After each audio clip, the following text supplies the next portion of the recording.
It's the needed time. I got an extra large. Needed time. Now is the needed time. We're coming down. It's the needed time. Now is the needed time.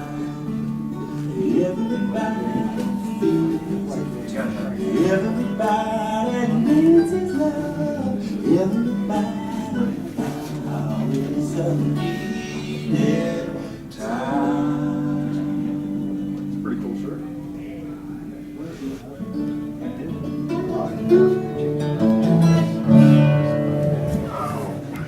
Hi, my name is Peter Berninger, and your name is? Mike Betcher. Hi, Mike. How are you? Not too bad.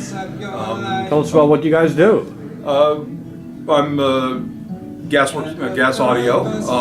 We do restorations of vintage audio gear, primarily specializing in the Great American Sound Company, the original Ampzilla, Stagers, etc. from the 80s. We've been doing this for 30-some years, so quite familiar with the equipment. This here is, as you can see from the sign, a vintage gas Ampzilla. It's been completely restored. We pretty much tear them down to the chassis and put them back together as a new piece of equipment. We are also partnered here with Luminous Audio, and they're showing their Axiom 2 passive preamp or volume control. It's kind of a unique design insofar as it has a single resistor from the input to the output, a nice metal film cathode resistor, and then we use a nice Alps control to do a shunt type control of the volume rather than having any contacts or anything in the signal path. Okay. We're listening to a BPI Traveler turntable and a Lyra Dorian cartridge at this point. And we're also showing down in the Hickory room a new Phono Pre-Amplifier that I've been working with in conjunction with the Luminous Audio.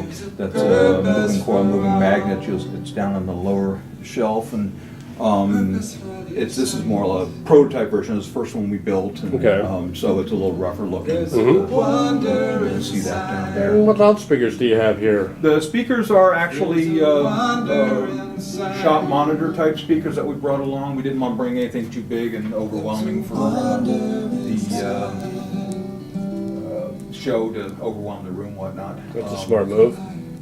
So they're older system, about 20 years old. Most of the system, between the amps and the electronics, is